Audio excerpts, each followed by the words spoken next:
اعوذ باللہ من الشیطان الرجیم بسم اللہ الرحمن الرحیم ما اصاب من مصیبت الا باذن اللہ ومن یؤمن باللہ یہد قلبہ واللہ بکل شیء علیم وآتیوا اللہ وآتیوا الرسول فإن تولیتم فإنما علی رسولنا البلاغ المبین اللہ لا الہ الا ہو وعلی اللہ فلیتوکل المؤمنون یا ایہا الذین آمنوا ان من ازواجکم واولادکم عدوا لکم فاحذروہم وان تعفوا وتصفحوا وتغفروا فإن اللہ غفور رحیم انما اموالکم واولادکم فتنہ واللہ عندہ اجر عظیم فاتقوا اللہ ما استطعتم واسمعوا واطیعوا وانفقوا خیرا لانفسکم ومن یوق شح نفسہ فاولئک هم المفلحون ان تقرضوا اللہ قرضا حسنا یضاعفہ لکم ویغفر لکم واللہ شکور حلیم عالم الغیب والشہادۃ العزیز الحکیم صدق اللہ العظیم رب اشرح لی صدری ویسر لی امری واحلل عقدۃ من لسانی یفقہوا قولی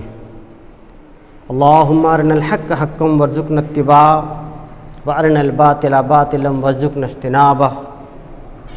اللہم رب زدنی علما آمین یا رب العالمین۔ محترم سامعین کرام، آج کے مطالعے میں اللہ کی مدد سے سورہ تغابن کا دوسرا رکوع، اس کا متن آپ نے سماعت فرمایا۔ 28ویں پارے میں یہ سورہ تغابن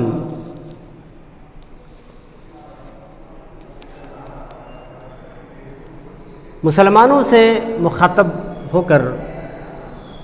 اللہ رب العزت نے، ایمان والوں سے مخاطب ہو کر اللہ رب العزت نے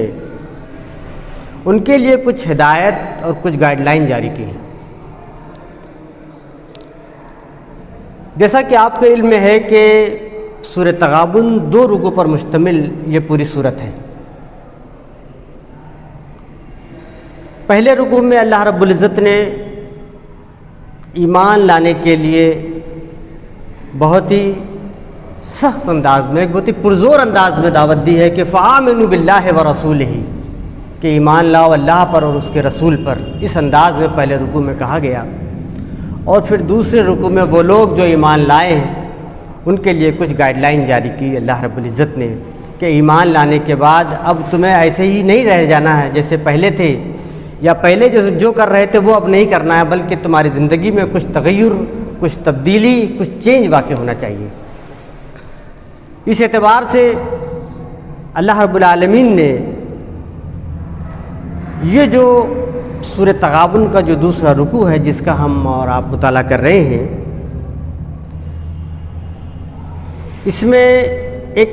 فرد کی انفرادی زندگی، اس کی اجتماعی زندگی سے لے کر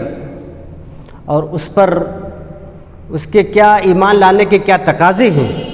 یہ اس میں خاص کنٹینٹ ہے آج کے اس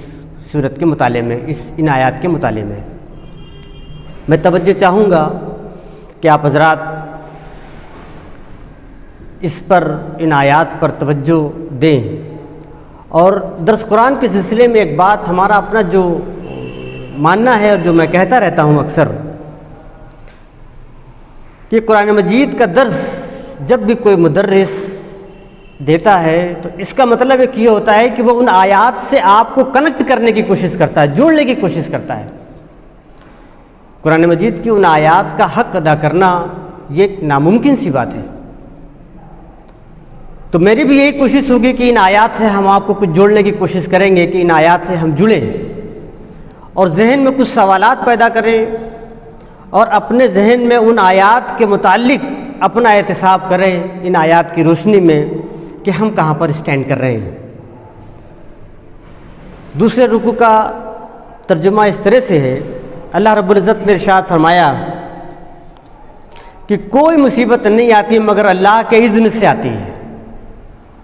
جو شخص اللہ پر ایمان رکھتا ہو، اللہ اس کے دل کو ہدایت بخشتا ہے۔ اللہ کو ہر چیز کا علم ہے، اللہ کی اطاعت کرو اور رسول کی اطاعت کرو۔ لیکن اگر تم اطاعت سے منہ موڑتے ہو تو ہمارے رسول پر صاف صاف حق کو پہنچا دینے کے سوا اور کوئی ذمہ داری نہیں۔ اللہ وہ ہے جس کے سوا کوئی خدا نہیں، لہذا ایمان لانے والوں کو اللہ ہی پر بھروسہ رکھنا چاہیے۔ آگے اللہ رب العزت نے ارشاد فرمایا، اے لوگوں جو ایمان لائے ہو، تمہاری بیویوں اور تمہاری اولاد میں سے بعض تمہارے دشمن ہیں، ان سے ہوشیار رہو، اور اگر تم درگزر سے کام لو اور معاف کر دو تو اللہ غفور الرحیم ہے۔ آگے فرمایا، تمہارے مال اور تمہاری اولاد تو ایک آزمائش ہے، اور اللہ ہی ہے جس کے پاس بڑا اجر ہے، لہٰذا جہاں تک تمہارے بس میں ہو اللہ سے ڈرتے رہو، سنو اور اطاعت کرو اور اپنے مال خرچ کرو، یہ تمہارے لیے ہی بہتر ہے۔ جو اپنے دل کی تنگی سے محفوظ رہ گئے بس وہی فلاح پانے والے ہیں۔ اگر تم اللہ کو قرض حسن دو تو وہ تمہیں کئی گنا بڑھا کر دے گا اور تمہارے قصوروں سے درگزر فرمائے گا۔ اللہ بڑا قدردان ہے، بردبار ہے، حاضر اور غائب ہر چیز کو جانتا ہے، زبردست اور دانا ہے۔ یہ آیات کریمہ کے ترجمانی آپ نے سماعت فرمائی۔ میں یہ بات طرز کر رہا تھا پہلے کہ یہ سورہ تغابن، یہ لفظ تغابن اللہ رب العزت نے اسی سورہ میں جو آیا ہے، اللہ رب العزت نے کہا کہ یوم یجمعکم یوم الجمع ذالک یوم التغابن، اس دن جب سب لوگوں کو جمع کیا جائے گا، وہ جمع ہونے کا دن اصل وہ یوم التغابن ہے۔ یوم التغابن کسے کہتے ہیں؟ ہار اور جیت۔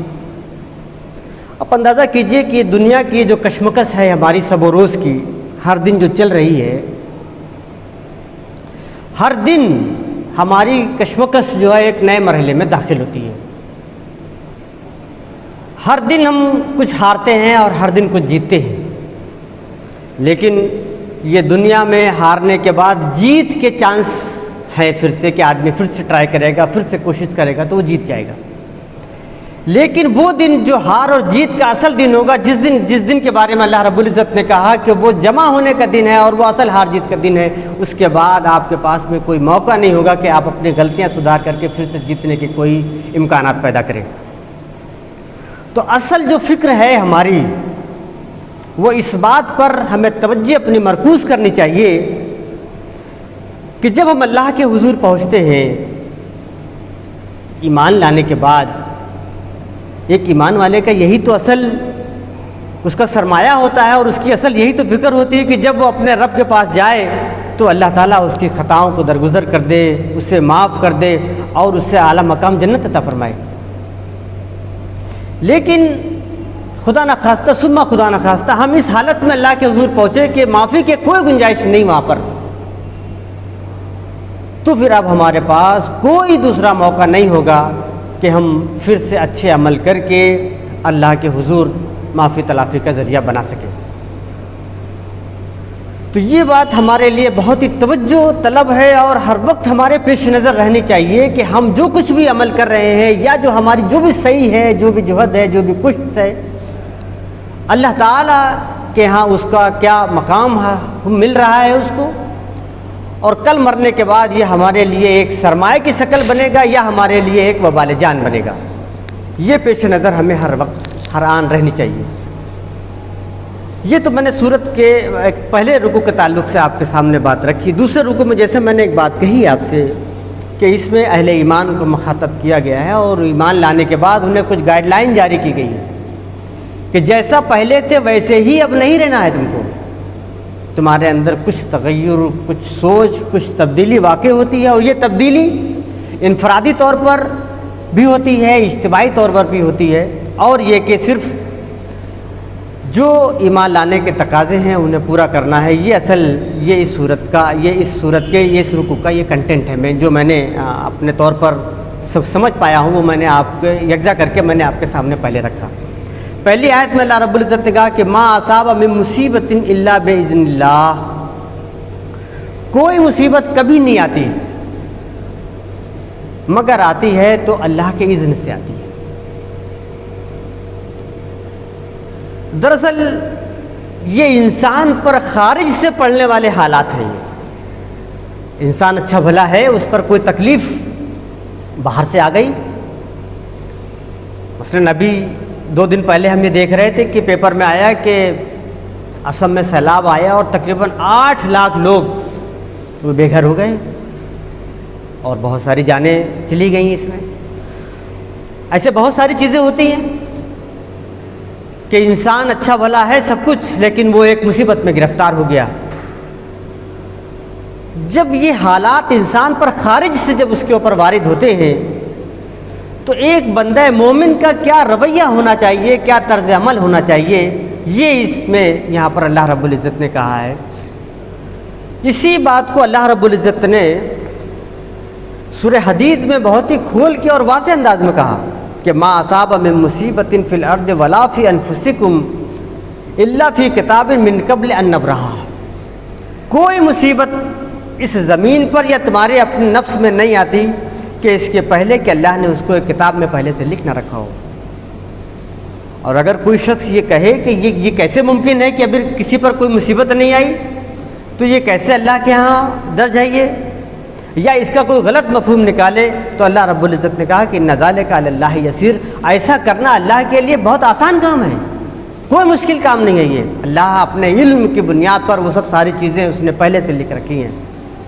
آگے اللہ رب العزت نے کہا کہ لکے لا تاسوا علی ما فاتکم. اگر کوئی چیز تم سے چھن جائے, کوئی تکلیف تمہیں آ جائے, تو پھر اس میں تمہیں کسی قسم کا کوئی حزن, کوئی رنج, کوئی ملال, کوئی دکھ نہیں ہونا چاہیے. ولا تفرحوا بما آتاکم. اور اگر تمہیں کچھ حاصل ہو جائے تو اس پر کوئی بہت زیادہ خوشی یا پھولے نہ سماؤ, ایسا تمہارا رویہ نہیں ہونا چاہیے. اس دکھ میں بھی اور اس سکھ میں بھی, دونوں ہی صورت میں تمہیں جو رویہ اختیار کرنا ہے وہ بہت ہی معتدل رویہ اور ایمان والے کا رویہ اختیار کرنا ہے. ہوتا کیا ہے دراصل, اس کو تھوڑا سا عملی طور پر اس کو سمجھ کے دیکھیے کہ انسان پر جب کوئی تکلیف ہوتی ہے, کوئی چیز اس سے چھن جاتی ہے, تو اسے بڑا ملال ہوتا ہے. مثلاً ہم کہیں جا رہے ہوں اور ہماری بس مس ہو جائے تو ہم سوچتے ہیں کہ اچھا بھلا ہم کام سے جا رہے تھے اور یہ کام ہمیں کرنا تھا اور بس ہماری چھوٹ ہو گئی, تو ہم بڑا اپنے آپ کو لعنت ملامت کرتے ہیں کہ ہم پہلے کیوں نہیں آئے اور ہمیں ایسا کر لینا چاہیے, ویسا کر لینا چاہیے, سب ساری چیزیں سوچتے ہیں. لیکن اگر تھوڑی دیر بعد یہ ہمیں خبر ملے کہ وہ بس جس میں ہم جانا چاہ رہے تھے جو چھوٹ گئی ہماری, وہ آگے جا کر کے اس کا ایکسیڈنٹ ہو گیا, ایسا ہوتا ہے, تب پھر انسان جو ہے وہ سوچتا ہے کہ ارے یہ تو اللہ نے ہمارے حق میں بہت بہتر کیا. تو کچھ چیزیں ایسی ہوتی جو انسان پر ظاہر ہو جاتی ہیں, کچھ چیزیں ایسی ہوتی جو انسان پر ظاہر نہیں ہوتی, لیکن اللہ کو وہ معلوم ہوتی ہیں. تو اس میں بندہ مومن کا جو طرز, جو اس کا جو رویہ ہونا چاہیے وہ یہ کہ اس پر جو بھی دکھ یا جو بھی مصیبت یا جو بھی تکلیف آ رہی ہے اس کے رب کو معلوم ہے, اس پر اس کا جو طرز عمل ہے, اس کا جو رویہ ہے اور اس کا جو دل ہے وہ بہت ہی پرسکون رہتا ہے. ایسے ہی اگر اس کے اوپر کوئی بہت ہی خوشی کا کوئی مرحلہ آ جاتا ہے تو وہ اس پر پھولے نہیں سماتا اور وہ کہتا ہے کہ یہ سب کچھ ہماری اپنی کیے کی, میں نے اس کو اپنے دم سے کیا ہے. تو اس پر اللہ رب العزت نے کہا ہے کہ ایسے فخر کرنے والوں کو, ایسے اترانے والوں کو اللہ پسند نہیں کرتا. ان اللہ لا یحب کل مختال فخور. تو یہ چیز جو میں کہہ رہا تھا آپ سے کہ اللہ رب العزت نے یہ جو مصیبت, اصل میں اصابہ ما اصابہ لفظ استعمال ہوا. اصابہ یصیبو کے معنی ہوتے ہیں کہ کوئی دکھ بھی ہو سکتا ہے اور کوئی سکھ بھی ہو سکتا ہے. تو خارج سے کوئی بھی چیز جو اس کے اوپر اثر انداز ہوتی ہے وہ اصابہ میں آتی ہے. اور مصیبت دراصل ہوتا یہ ہے کہ جو سکھ کے لمحے ہوتے ہیں وہ بہت جلدی سے انسان پر گزر جاتے ہیں چٹکی بجاتے ہوئے, اور اس پر انسان کو احساس بھی نہیں ہوتا ہے. لیکن جو مشکل کی گھڑی ہوتی ہے وہ پھر وہ پل جو ہے وہ بہت ہی ایک ایک دھیرے دھیرے کرتا ہے, تو وہ انسان پر بہت بھاری گزرتا ہے. تو اللہ رب العزت نے یہ بات کہا کہ انسان پر کوئی بھی لمحہ ہو، چاہے وہ خوشی کا لمحہ ہو، چاہے وہ دکھ کا لمحہ ہو، وہ اللہ کے اذن سے ہی ہوتا ہے، وہ اللہ کو معلوم ہے۔ اللہ رب العزت نے کہا کہ اگر یہ بندے مومن کا طرز عمل ہوتا ہے تو اللہ رب العزت نے آگے کہا کہ وَمَن يُؤْمِن بِاللَّهِ يَهْدِ قَلْبَهُ، تو اللہ تعالیٰ اس ایمان والے کا جو دل ہے، اس کے دل کو اللہ تعالیٰ جو ہے وہ بڑی قوت بخشتا ہے، ہدایت بخشتا ہے، اس کے دل کو اطمینان ہوتا ہے کہ یہ جو بھی مصیبت، جو بھی راحت یا جو بھی خوشی اسے حاصل ہوئی ہے، یہ اس کے رب کی طرف سے ہے، اس کے رب کے اذن سے ہے، اس کے اپنے کیے کا اس میں کوئی بہت زیادہ عمل دخل نہیں ہے۔ آگے اللہ رب العزت نے کہا کہ واللہ بکل شیء علیم، اور اللہ ہر چیز کو جانتا ہے، اس سے باخبر ہے۔ یہ بندے مومن کا طرز عمل ہوتا ہے۔ بندے مومن کا طرز عمل یہ ہے، اس کے ایمان کا یہ حصہ ہے کہ ان اللہ علیم بذات الصدور، ہمارے سینوں کے اندر جو بھی ویوز، جو دھڑکنیں اٹھتی ہیں، اللہ رب العالمین ان کو بھی جانتا ہے۔ اللہ رب العزت نے کہا سورہ بقرہ کے آخر میں کہ وَإِن تُبْدُوا مَا فِي أَنفُسِكُمْ أَوْ تُخْفُوهُ يُحَاسِبْكُم بِهِ اللَّهُ، تم اپنے دل کی بات ظاہر کرو یا چھپاؤ، اللہ کو بات معلوم ہو جاتی ہے۔ یہ تو اللہ تعالیٰ جو ہے وہ بکل شیء علیم ہے، ہر چیز کا اسے علم ہے، ہم اس کو بتائیں یا نہ بتائیں، اسے ظاہر کریں، اپنے دل میں پوشیدہ رکھیں، اللہ کو اس کی خبر ہو جاتی ہے۔ تو بندے مومن کو یہ اس کے دل میں، اس کے ایک دل کو ڈھارس بنانے کا ایک ہی ذریعہ ہوتا ہے۔ آگے اللہ رب العزت نے ایک بات کہی کہ یہ جو حالات اس کے اوپر وارد ہوتے ہیں، ان حالات میں اسے کرنا کیا ہے؟ یہ ایک انفرادی طور پر آتی اللہ و آتی الرسول، اسے یہ چاہیے کہ اللہ نے جو کچھ بھی کہا ہے یا رسول اللہ صلی اللہ علیہ وسلم نے جو کچھ بھی کہا ہے اس کو، اس کی پیروی کرنی ہے، اللہ تعالیٰ کی پیروی کرنی، رسول اللہ صلی اللہ علیہ وسلم کی پیروی کرنی۔ قرآن مجید میں کہا ہے کہ وَمَن يُطِعِ الرَّسُولَ فَقَدْ أَطَاعَ اللَّهَ، جس نے رسول کی اطاعت کی اس نے اللہ کی اطاعت کی۔ یہ اللہ کی اطاعت اور رسول کی اطاعت یہ علیحدہ علیحدہ نہیں ہے، یہ ایک وحدت ہے۔ یہ تو اس میں بندہ مومن کا جو طرز عمل ہوتا ہے، اس کا جو رویہ ہوتا ہے، اس کا جو کام ہوتا ہے، وہ یہ ہوتا ہے کہ اللہ اور اس کے رسول کے بتائے ہوئے طریقے کے مطابق وہ اپنے زندگی کو آگے بڑھاتا ہے، چاہے وہ رنج کا موقع ہو، چاہے وہ خوشی کا موقع ہو۔ آگے اللہ رب العزت نے ایک سخت انداز میں کہا کہ فَإِن تَوَلَّيْتُمْ فَإِنَّمَا عَلَىٰ رَسُولِنَا الْبَلَاغُ الْمُبِينُ، اب اگر کوئی بندہ مومن یہ طرز عمل نہیں اختیار کرتا ہے اور وہ اس سے منہ پھیرتا ہے اور پلٹ جاتا ہے، تو اللہ رب العزت نے کہا کہ ہمارے رسول کے ذمے صرف واضح طور پر اس کو بتا دینا ہے بس۔ آگے اللہ رب العزت نے کہا کہ اللہ لا الہ الا ہو، اللہ وہ ہے جس کے علاوہ اور کوئی الہ نہیں اور کوئی معبود نہیں۔ وعلی اللہ فلیتوکل المؤمنون، دراصل مومن تو وہ ہیں جو اللہ پر توکل کرتے ہیں، اللہ پر بھروسہ رکھتے ہیں، اور اللہ پر ان کا کامل یقین ہوتا ہے کہ وہ جو کچھ بھی ہو رہا ہے ان کے ساتھ بہتر ہو رہا ہے۔ اللہ ہی جو ہے وہ ہمارا الہ ہے، اس کے علاوہ اور کوئی الہ نہیں ہے۔ الہ کے سلسلے میں یہ بات بہت پہلے بھی آپ کے علم میں ہے اور آپ جانتے بھی ہیں کہ الہ، اللہ رب العزت نے قرآن مجید میں ایک جگہ کہا کہ یہ جو الہ ہے یہ صرف ظاہری شکل میں نہیں ہوتا کہ کوئی بت ہوگا، کوئی مورتی ہوگی یا کچھ ایسا ہوگا۔ انسان اپنی خواہش نفس کو بھی الہ بنا لیتا ہے، وہ بندہ بن جاتا ہے، اس کی اپنی جو خواہشات ہوتی ہیں۔ اللہ رب العزت نے کہا کہ افرأیت من اتخذ الہہ ہواہ، کیا تم نے اس شخص کو نہیں دیکھا جس نے اپنی خواہش نفس کو الہ بنا لیا؟ تو اس کی اپنی مرضی، اس کی اپنی پسند اللہ کے پسند کے مقابلے میں جو وہ غالب آ گئی، تو اس بندے نے جو ہے وہ اللہ کے مقابلے میں اپنے نفس کو الہ بنا لیا۔ یہ اللہ رب العزت نے 11، 12 اور 13 3 آیتوں میں ایک بندے مومن کا جو انفرادی جو زندگی ہے اس کے بارے میں یہ گائیڈ لائن جاری کی کہ اگر کسی بندے کے مومن کے انفرادی طور پر اس کا یہ طرز عمل ہوتا ہے اس کے ایمان لانے کے بعد، آگے اس کی اجتماعی زندگی یہاں پہ شروع ہو رہی ہے۔ اللہ رب العزت نے کہا کہ یا ایھا الذین آمنوا ان من ازواجکم و اولادکم عدوا لکم فاحذروہم، اے لوگوں جو ایمان لائے ہو، تمہاری بعض بیویاں اور اولاد تمہارے دشمن ہیں، فاحذروہم، ان سے بچ کے رہو۔ آپ سوچئے یہ کتنی سخت بات اور بڑی بظاہر عجیب سی لگ رہی ہے۔ آپ ذرا سا اس کو آج عملی دنیا میں اس کا پریکٹیکل کر کے دیکھیے کہ آج ایک گھر کا جو بڑا ہوتا ہے، گھر کے جو والدین ہوتے ہیں، جو گارجین ہوتے ہیں، وہ کتنی محنت کرتے ہیں صرف اسی لیے کہ ان کے بیوی بچے جو ہے وہ آرام سے رہیں، وہ سیٹل ہو جائیں، ان کا کاروبار اچھا ہو جائے، ان کی تعلیم اچھی ہو جائے، وہ سیٹ ہو جائیں، ان کی اپنی یہی کوشش ہوتی ہے۔ میں نے تو جب میں ممبئی میں تھا تو ہمارے ایک ملنے والے نے بتایا کہ ایک صاحب ہیں جو بالکل ارلی مارننگ نکلتے ہیں، لوکل سے ان کو جانا ہوتا ہے اور دیر رات سے گھر لوٹتے تھے، یعنی جب وہ جاتے تھے تو بھی بچہ سو رہا ہوتا ہے اور لوٹ کے آتے تو بھی بچہ سو رہا ہوتا۔ ایک صاحب نے ان سے پوچھا کہ اب آپ کا بچہ کتنا بڑا ہوتا ہے؟ وہ کہتے ہیں کتنا بڑا ہو گیا ہے۔ تو ان کا بتانے کا یہ انداز، جب وہ جا رہے ہوتے ہیں تو وہ دیکھتے ہیں کہ بچہ سو رہا ہے اور لوٹ کر کے آئے تو بچہ سو رہا ہے۔ اتنی محنت، اتنی مشقت وہ کر رہے ہیں، کس لیے کر رہے ہیں؟ اپنے بچوں کے لیے کر رہے ہیں۔ اللہ رب العزت کر رہے ہیں عدو لکم، یہ تمہارے دشمن ہیں، فاحذروہم، ان سے بچ کے رہو۔ تو کیا چیز ہے اس میں، کیا پیغام ہے اس میں؟ یہ دراصل ہمارے لیے غور کرنے کی بات ہے۔ اچھا، اللہ رب العزت نے یہاں پر کہا ہے کہ تمہاری بعض بیویاں اور اولاد ہیں، سب کی بات نہیں کی ہے یہاں پر۔ وہ جو بیویاں اپنے شوہروں سے ایسے مطالبے کرتی ہیں کہ جن کو پورا کرنے کے لیے شوہر کو جائز اور ناجائز، صحیح اور غلط کی تمیز کھو کر اور اپنا سب کچھ ان کے لیے لگا دیتا ہے، ان کے لیے اللہ رب العزت نے یہاں پر کہا ہے۔ اور اولاد کے لیے خاص طور پر آگے اور بات آئے گی، اللہ رب العزت نے جو کہا ہے کہ اولاد کے لیے تو ایک شخص بالکل اپنا سب کچھ قربان کر دیتا ہے کہ یہ بچہ ہمارا خوب اچھے سے پڑھ لکھ جائے، بڑا ہو جائے، اور اس کے لیے وہ اگر غیر قانونی طور پر بھی وہ سب کچھ کرنے کے لیے تیار ہوتا ہے۔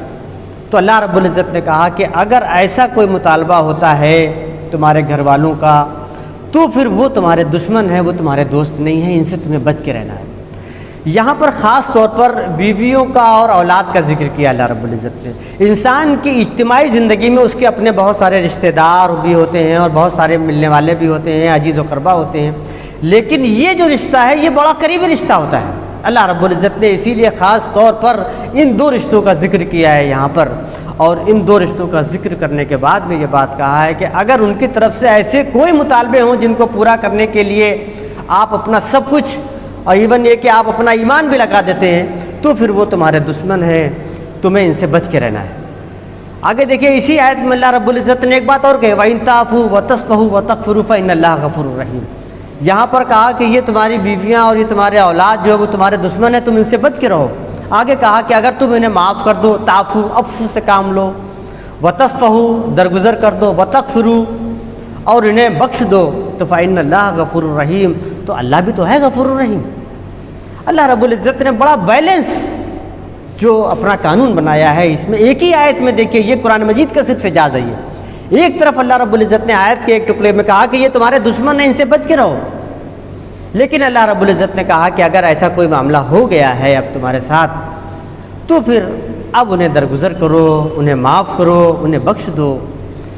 تاکہ تمہاری گھر کی جو زندگی ہے وہ بالکل بہت بیلنس چلے۔ ایسا نہیں ہو کہ اب گھر جو ہے وہ ایک میدان جنگ بن گیا، اب تو یہ ہمارے دشمن ہے تو اب ہر وقت جو ہے وہ ڈانٹ ڈپٹ کا ماحول ہے، گھر میں ملک آپ گھر میں آ گئے تو بالکل اب سب لوگ ڈر کے بیٹھ گئے کہ نہیں اب کچھ بولنا نہیں ہے۔ تو جو ایک فرینڈلی گھر کا جو ماحول ہے اس کو برقرار رکھتے ہوئے اللہ رب العزت نے کہا کہ تمہیں اس بات پر غور کرنا ہے کہ تمہارا جو ایمان ہے یہ دراصل مقدم ہے، تمہارے عمل جو ہے یہ تمہارے مقدم ہے، اس اعتبار سے کہ تمہیں خود اللہ کے حضور جا کے جواب دینا ہے۔ تو اس لیے اگر ایسا کوئی معاملہ گھر میں ہو چکا ہے یا کچھ ایسا ہے تو ان کے ساتھ آپ نرمی سے پیش آئیے اور اس کو بہت ہی بھلے انداز میں اس معاملے کو ڈیل کیجیے، میدان جنگ مت بنائیے۔ آگے اللہ رب العزت نے کہا کہ انما اموالکم و اولادکم فتنہ، دراصل تمہارے مال اور تمہاری اولاد تمہارے لیے ایک آزمائش ہے۔ اللہ رب العزت نے یہ بات کہی کہ یہ جو تمہارے مال ہیں اور تمہارے اولاد ہے یہ ایک آزمائش ہے۔ فتنہ کسے کہتے ہیں؟ آزمائش، کسوٹی جو ہوتی ہے نا، جسے سونار کے پاس میں ہم جائیں گے تو وہ سونا کیسا کس کیرٹ کا ہے تو وہ رگڑ کے بتا دیتا ہے کہ اس کی کیا کوالٹی ہے یہ۔ تو اللہ رب العزت ہمیں اس دنیا کے اندر اس مال اور اولاد کے چکر میں پھنسا کر، ان کی محبت ہمارے دل میں رکھ کر وہ ہمیں دیکھنا چاہتا ہے کہ ان محبتوں کے بیچ میں اب تمہارا کیا رویہ ہوتا ہے، تم اللہ کو کتنا محبوب رکھتے ہو اور اللہ کی بتائی ہوئی تعلیمات پر کتنا عمل کرتے ہو۔ تو اللہ رب العزت نے کہا کہ انما اموالکم و اولادکم فتنہ، بلکہ اس کے مقابلے میں اللہ کے پاس میں جو کچھ بھی ہے وہ اجر عظیم ہے، واللہ عندہ اجر عظیم، اللہ کے پاس اس کے مقابلے میں جو کچھ بھی ہے وہ بہت بڑا اجر ہے، اس کے مقابلے میں جو کچھ ملنے والا ہے۔ آگے اللہ رب العزت نے کہا کہ فاتقوا اللہ ما استطعتم، جتنی تمہارے اندر استطاعت ہے اتنا اللہ کا تقوی اختیار کرو۔ دراصل یہ بات کہی تفسیر جب میں پڑھ رہا تھا، مفسرین نے یہ بات لکھا ہے کہ قرآن مجید میں اللہ رب العزت نے یہ بات کہی کہ اللہ کا تقوی اختیار کرو جتنا کہ اس کا حق ہے۔ یہ یا ایھا الذین آمنوا اتقوا اللہ حق تقاتہ ولا تموتن الا وانتم مسلمون، اے لوگوں جو ایمان لائے ہو اللہ کا تقوی اختیار کرو جتنا کہ اس کا حق ہے۔ یہ تو صحابہ کرام ڈر گئے کہ اللہ کے رسول ہم تو اللہ تعالیٰ کے اس تقوی کا حق تو ادا ہی نہیں کر سکتے، ہمارے اندر تو بہت ساری کمزوریاں ہیں، ہم کیسے اس کا ادا کر پائیں گے؟ تو اللہ رب العزت نے یہ بات کہا کہ فاتقوا اللہ ما استطعتم، جتنی استطاعت ہے تمہارے اندر، جتنی طاقت ہے اتنا اللہ کا تقوی اختیار کرو۔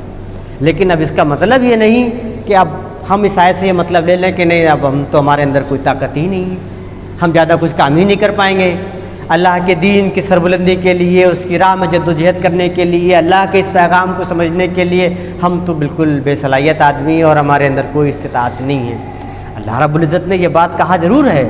کہ کتنی استطاعت ہے، اور ایک بندہ مومن خود جانتا ہے کہ اس کے اندر کام کرنے کی کتنی طاقت ہے۔ وہ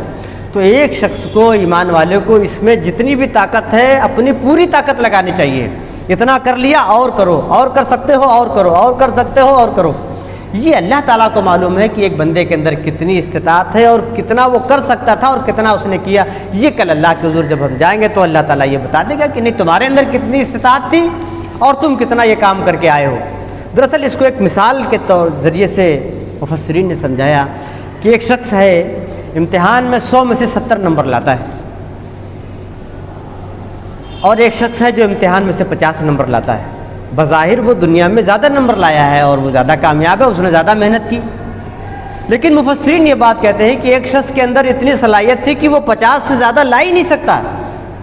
اور وہ جو دوسرا والا تھا وہ 70 سے بھی زیادہ لا سکتا تھا۔ یہ تو اب اس میں جو اللہ کے حضور جو گریڈ بنے گا وہ اس دنیا کے اعتبار سے نہیں بنے گا، وہ اللہ تعالیٰ جانتا ہے کہ ہمارے اندر کتنی صلاحیت تھی اور ہم نے کتنی قربانی دی۔ تو وہ جو 50% والا ہے جس نے اپنی پوری قوت لگا دی اور سب کچھ لگا کر کے 50% لایا، اللہ کے نزدیک وہ 100% ہو جائے گا، جبکہ 70% والا جو ہے وہ 70% میں چلا جائے گا، کیونکہ اس کے اندر اور صلاحیت تھی، وہ زیادہ کر سکتا تھا لیکن اس نے نہیں کیا۔ یہ تو اللہ رب العزت نے یہ بات کہا کہ فاتقوا اللہ ما استطعتم، جتنی استطاعت ہے، جتنا کر سکتے ہو اتنا پورا کرو۔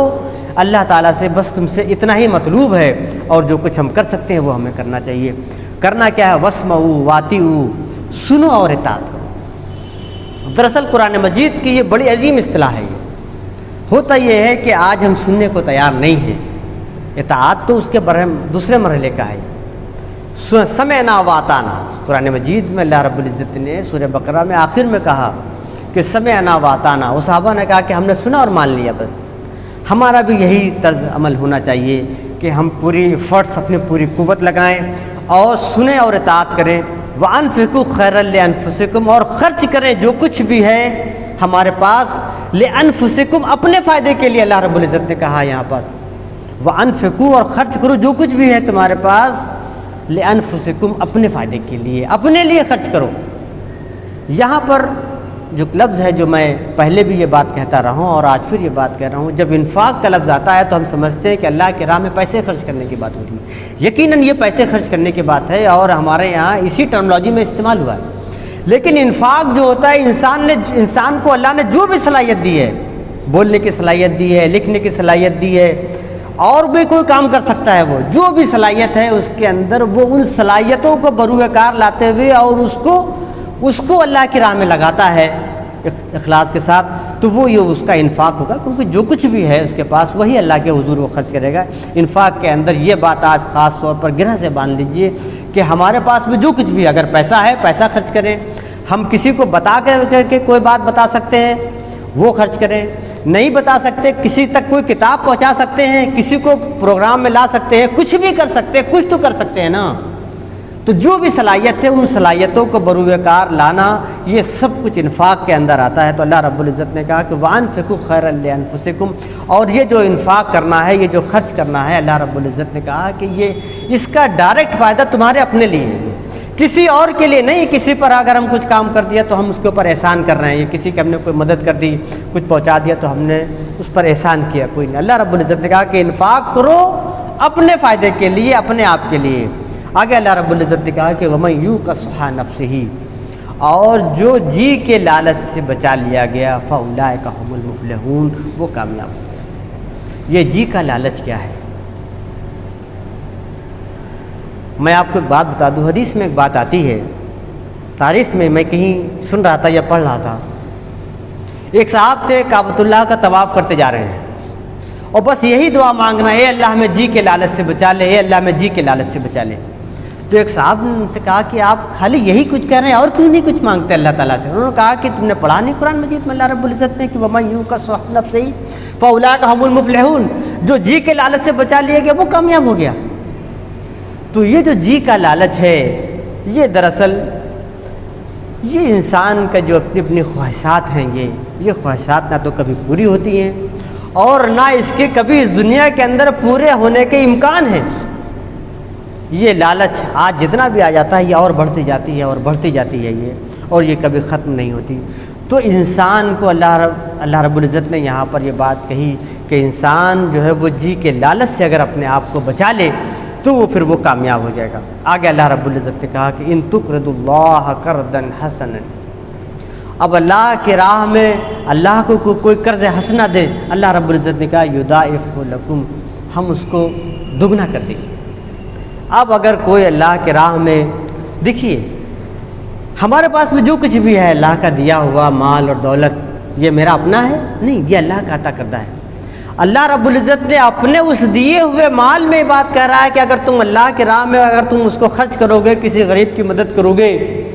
تو اللہ تعالیٰ کہہ رہا ہے کہ یہ میرے ذمہ قرض ہے، ہم اس کو بڑھا کے واپسی کریں گے۔ یہاں پہ دگنے کا لفظ استعمال کیا۔ ایک جگہ اللہ رب العزت نے کہا کہ مثل الذین ینفقون اموالہم، مثال ان لوگوں کے مال کی، وہ لوگ جو اللہ کے راہ میں خرچ کرتے ہیں، اس کی مثال ایسی ہے کہ جیسے کہ ایک دانہ زمین میں بویا جائے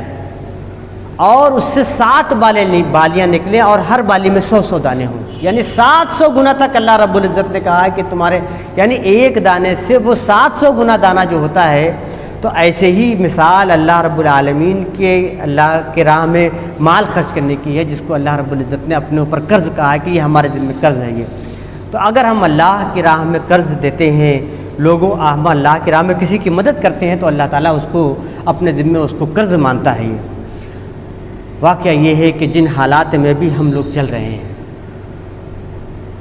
پوری انسانیت بہت پریشان ہے، خاص طور پر اس کووڈ-19 کی وجہ سے لوگوں کے کاروبار نہیں ہیں، لوگ بہت پریشان ہیں۔ ہماری یہ ذمہ داری بنتی ہے کہ ہمیں اللہ نے جو کچھ بھی دیا ہے، ہم نے جتنا بھی خرچ کیا، یقیناً وہ بہت خرچ کیا، ہمیں اور خرچ کرنا چاہیے اور اللہ کے بندوں کی مدد کرنی چاہیے۔ اللہ نے وعدہ کیا ہے کہ ہم اس کے بدلے میں ہم آپ کو بڑھا کر کے دیں گے، اور صرف بڑھا کے نہیں دیں گے، وَيَغْفِرْ لَكُمْ، اور تمہیں معاف کر دیں گے، وَاللَّهُ شَكُورٌ حَلِيمٌ، اللہ بڑا قدردان ہے اور بڑے حلم والا، بڑا بردبار ہے۔ آگے اللہ رب العزت نے کہا کہ عالم الغیب والشہادہ عزیز الحکیم، وہ اللہ جانتا ہے غیب کی چیزوں کو بھی اور جو شہادہ ہے ان کو بھی۔ اللہ تعالیٰ کے لیے تو غیب کوئی چیز ہی نہیں، وہ تو ہمارے اپنے لیے ہے کہ ہماری چیزوں سے وہ اوجھل ہے، ان کو ہم غیب کہتے ہیں۔ اللہ تعالیٰ کے لیے تو ہر چیز اس کے علم ہے۔ یہ تو اللہ تعالیٰ ان چیزوں کو بھی جانتا ہے جو ہماری آنکھوں کے سامنے ہے، اللہ تعالیٰ ان چیزوں کو بھی جانتا ہے جو ہم سے چھپی ہوئی ہیں۔ وہ العزیز ہے، زبردست ہے اور بڑی حکمت والا ہے۔ محترم سامعین اکرام، یہ سورہ تغابن کا دوسرا رکوع تھا۔ قرآن مجید کو پڑھنے کے بعد میں جو کچھ بھی سمجھ پایا، میں نے اس کو اپنے الفاظ میں آپ کے سامنے رکھنے کی کوشش کی، اور پھر جیسا کہ میں یہ بات کہتا رہتا ہوں، میں یہ درس دراصل آپ کو ان آیات سے جوڑنے کا ایک ذریعہ ہے۔ یہ حقیقت یہ قرآن مجید کی تفسیر نہیں ہے، یہ ان آیات کی روشنی میں جو باتیں آئیں ان پر آپ اثر نو غور کیجئے، اللہ کی دی ہوئی بصیرت، اس کے علم سے آپ ان آیتوں پر اور غور کیجئے، اور اللہ تعالیٰ سے دعا کیجئے کہ اللہ تعالیٰ ہمارے حق میں ان آیتوں کو کھول دے اور ہمیں سمجھنے کی توفیق عطا فرمائے۔ واقعہ یہ ہے کہ ہم اللہ تعالیٰ کے محتاج ہیں اس بات کے لیے کہ ہم اللہ تعالیٰ سے دعا کریں اور اللہ تعالیٰ ہماری دعا سنیں۔ اللہ تعالیٰ ہمیں قرآن مجید کی ان آیت کو پڑھنے اور اس کو سمجھنے اور اس پر عمل کرنے کی توفیق عطا فرمائے۔ ربنا تقبل منا انک انت السمیع العلیم وتب علینا انک انت التواب الرحیم، وصلی اللہ تعالی علی خیر خلقہ محمد و آلہ وصحبہ اجمعین برحمتک یا ارحم الراحمین۔